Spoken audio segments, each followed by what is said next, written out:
মুসলিম বিশ্বের জন্য রমজান আনন্দ আর একই সাথে পবিত্রতা, আত্মশুদ্ধি, সংযমের বার্তা দিলেও খেজুরের বাজারে তাজানো হাওয়া।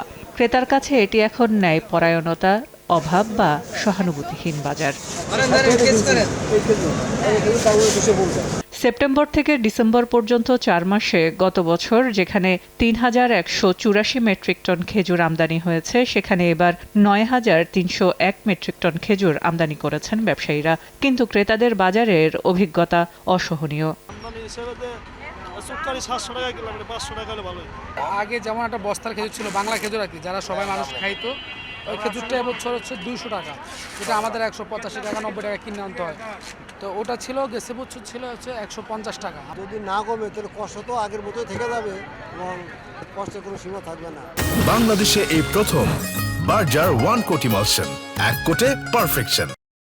নিত্যপণ্যের বাজার স্থিতিশীল রাখতে রমজানের প্রয়োজনীয় পণ্য আমদানির এলসি স্থাপনে তথ্যে দেখা যায় দেশে পর্যাপ্ত মজুদ থাকায় ডাল, চিনি, পেঁয়াজ, রসুনে 11 থেকে 93% পর্যন্ত আমদানি হ্রাস পেয়েছে। অন্যদিকে চাহিদার তুলনায় 1 থেকে 36% আমদানি বেশি হয়েছে আদা, ছোলা ও ভোজ্য তেল। এরই মধ্যে বাজারে আমদানি খেজুর ঢুকেছে 192% বেশি। জানুয়ারি পর্যন্ত আরও 49,600 মেট্রিক টনের বেশি খেজুর আমদানির এলসি আছে পাইপলাইনে। পর্যাপ্ত পরিমাণ পণ্য আমদানি করা আছে এবং মজুদ আছে।